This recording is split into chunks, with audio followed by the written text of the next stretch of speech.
I'm your host, Stephen Vanover, here on the Sports Talk Line Network, where we talk sports 24/7, 365. It is NFL game day, and what a day it has been. But hey, before we get started, if you haven't done it yet, please hit that subscribe button down below. Slap that notify bell. Let's jump right into it now. There's still one game live going on right now. Packers Colts, 28-31, and we're going to circle back to that because I want to see what Phillip Rivers ends up doing. There's a minute, 36 seconds left in that game. We're going to run right down the scores real quick, tell you which games are interesting to look at, tell you which games aren't really that interesting. Then we're going to circle back again and talk about some interesting points, okay? Let's dive right in. And don't forget, Chiefs versus Raiders, Sunday night. It's coming up. We're going to be doing a lot with it here on the Sports Talk Line Network. All right, first up, we're going to hit Cardinals Seahawks 21-28. Really good game. Two teams, 6-4, 7-3. Good chance they're going to meet again. Titans versus Ravens. Wow, what a match. 30 points for the Titans, 24 points for the Ravens. We're going to come back to this and talk about a few things. What a game it was. Lions 0, Panthers 20. I mean, is there anything surprising here? I didn't think so. I'm not surprised. You're not surprised. Lions fans aren't surprised. The only thing that's surprising here is Matt Patricia is still a head coach. But hey, this is the same club that kept a GM on 5 years past his due date. All right. And that's because he only worked there 4 years. Eagles 17, Browns 22. Carson Wentz sucks. I mean, he just sucks. He's so bad. He's beyond bad. All right, the Browns keep getting it done. They do have a defense. Their offense, hey, man, as long as they got the Chubster, they don't need an offense. Patriots 20, Texans 27. Deshaun Watson, I mean, Cam Newton had a good game, don't get me wrong. But Deshaun Watson just hurts you so many ways. He's just incredible to watch. The Patriots, they just don't have enough horses this year, man. Steelers 27, Jaguars 3. Again, is anybody surprised? I'm not surprised. Are you surprised? No, I didn't think so. We're going to circle back to that game too, though, just to talk about the Jaguars. They're so inept, they can't even figure out how to punt. It's a pretty good story. Falcons 9, Saints 24. Nothing surprising here, but some really big plays, and the Saints caught a really big break. We'll talk about that later too. Bengals 9, Washington football team 20. And yeah, that's a bit of a surprise. The Washington football team is really starting to come around. I like what's happening here, and there's a lot to talk about in that game. One thing in specific, Justin Herbert. Man, we'll talk about it when we get to it. Cowboys 31, Vikings 28. Yes, you heard that right. Cowboys are back in the thick of it for the NFC East race. The Vikings, I don't think they were expecting this Cowboys team to show up. We'll talk about that later too. Dolphins 13, Broncos 20. Wow, what happened, Dolphins? You were on a roll. Jets 28, Chargers 34. This is a final. Wow, and what a game it is. Let's break down the individual games as we talked about earlier. Talk about them a little bit more in depth. Hey, before we do that, if you haven't done it yet, please hit that subscribe, slap that notify. Tennessee Titans over the Ravens, and they beat them, and they did it right. It was a good game. It was a back and forth game. It was like a prize fight.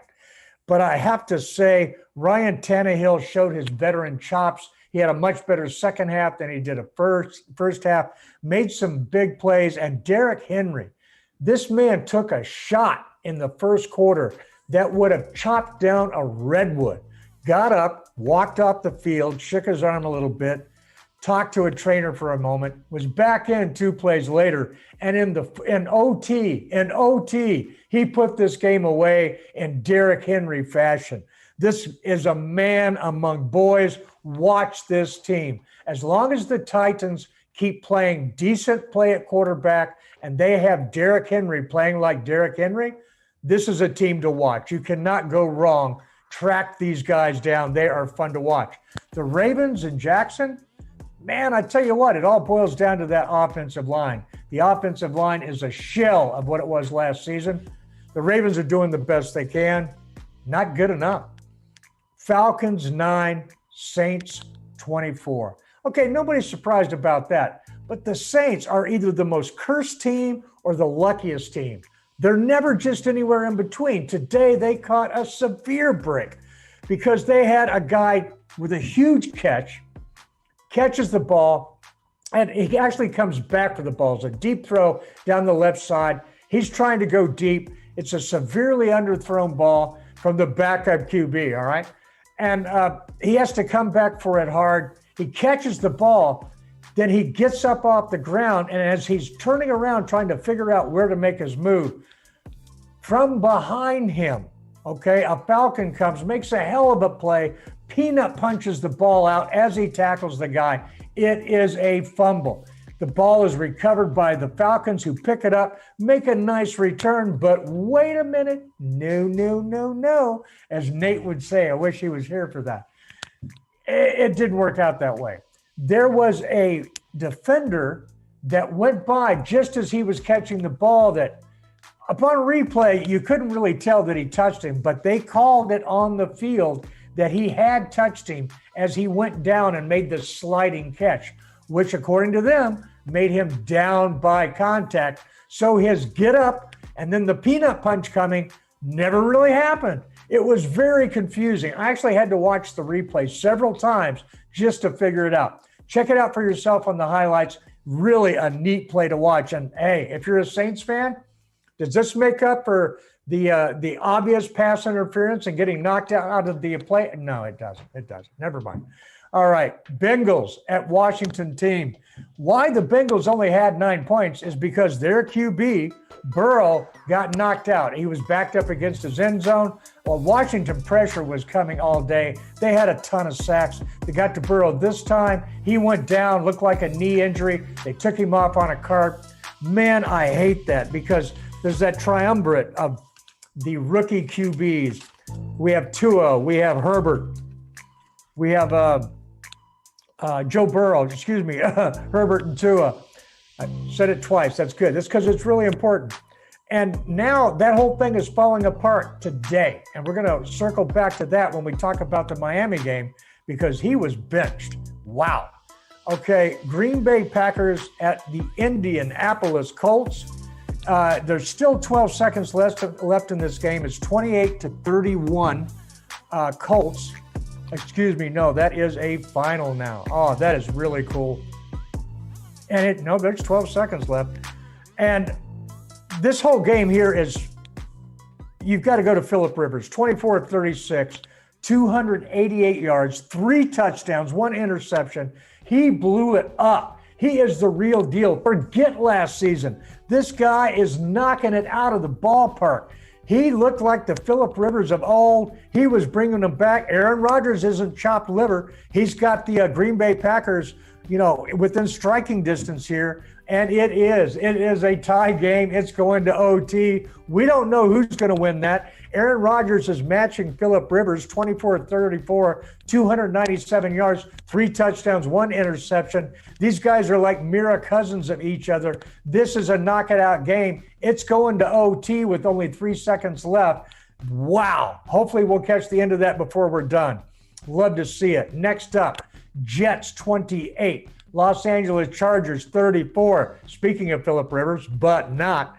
And hey, the reason this game is like it is because the one rookie QB who's still left in the race, Justin Herbert, 37 of 49, 366 yards, 3 touchdowns, 0 interceptions. My goodness, Moses and Mary.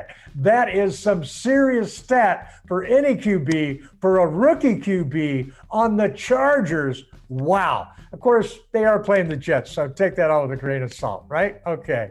Now the game that I said we were going to circle back to, guess what? The wagons have come full circle. We're here. Miami Dolphins 13, Denver Broncos 20.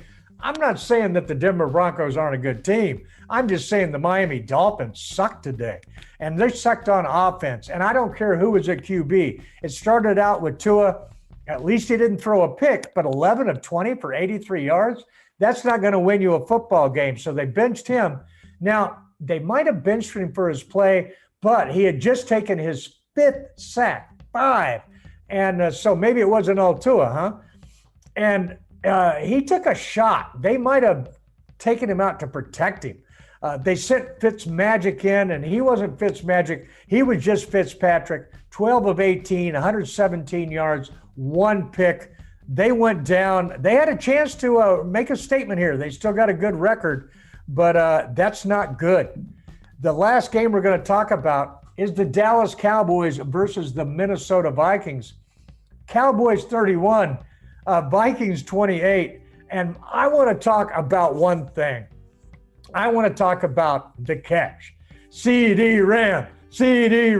I'm talking him ramming it home, man. He's bringing it all the way. This guy does a twist around body control catch in the end zone. You have to see with your own peepers to believe. It's a fade out to the corner.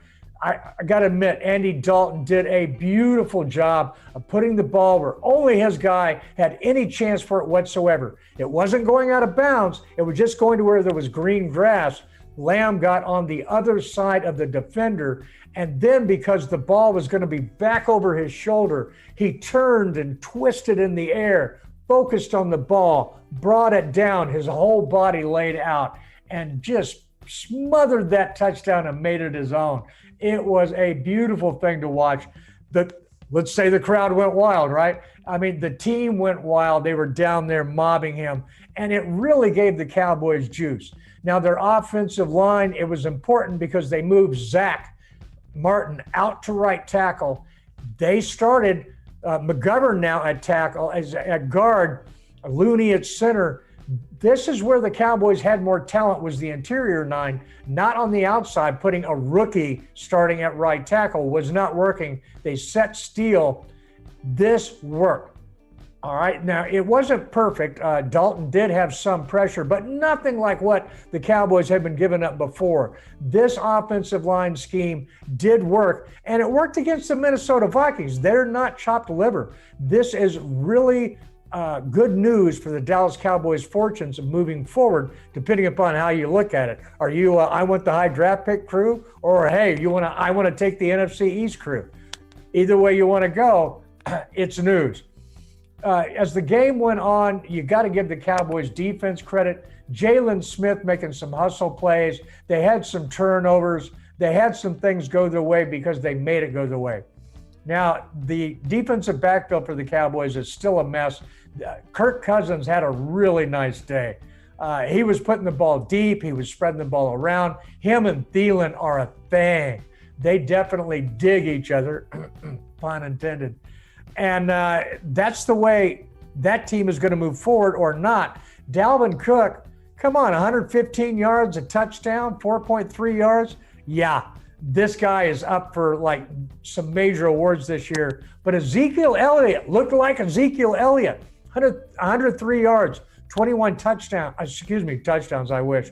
21 carries, his first 100-yard game of the season. The star, though, of the running back field was Tony Pollard. 5 carries, 60 yards. One of them was a beauty for a touchdown where he just broke it in between the guard and the tackle and said, see ya, wouldn't want to be ya. Took it in from 12 yards out. It was a beautiful thing to watch. CeeDee Lamb everywhere, all over the place. This is a team that is fun to watch. This is a team that is going places. You look on the other side for the Vikings, it's all Adam Thielen, but Justin Jefferson, 86 yards today, 1 touchdown, 5 targets. This guy was the deal. He got open deep. Man, he is a weapon. They definitely have that going for him. I don't know. I think they were shocked by what the Dallas Cowboys offense brought to the party today. I don't think they had any idea that the Dallas Cowboys offense was going to be able to deliver that many points, 31 points. That's Dak Prescott territory. All right. Nobody's been able to do that. So props to Andy Dalton. I got to tell you, on the Dallas Cowboys show earlier, I said the Dallas Cowboys would lose unless they shuffled that offensive line, moving Zach Martin to right tackle, and it worked. Guess what? It did. That's the news for the Dallas Cowboys. That's the news for this edition of the live reaction on Game Day, NFL Week 10, I believe. Week 11. My bad on that. It's been a long week. And we'll see you next time. Be sure and hit that subscribe, hit that notify. Till then, at Sports Talk Line, listen like you play with intensity.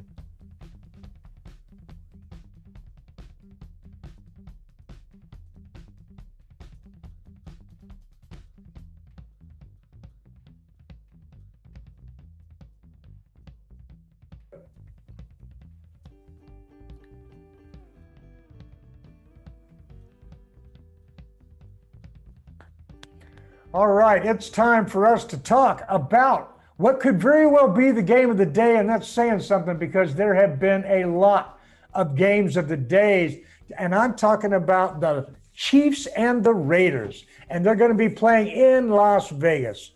Let's start out at the top talking about why this is a great game. First of all, throw the records out. It does not matter. The Raiders won the last match 40-32. They won it in Kansas City earlier, and after the game, they took their bus and took a victory lap around the stadium, blowing the horn the whole 9 yards. Yeah, there's no bad blood between these teams. This rivalry goes back a lot of years. I mean, a lot of years. And you know, John Gruden, man, he wants to ramp stuff up, and he loves that stuff. And Andy Reid's not going to put up with that. He's an East Coast coach. He understands what an insult is. This game is going to be just hard hitting from the first moment, actually probably before the whistle blows. I wouldn't let these two teams warm up on the field at the same time. This is going to be a bloody match. There's going to be lots of whistles. These guys are going to be going, but at the end of the day, it's going to be the offense that scores the most points. And right now, that's going to be the Kansas City Chiefs.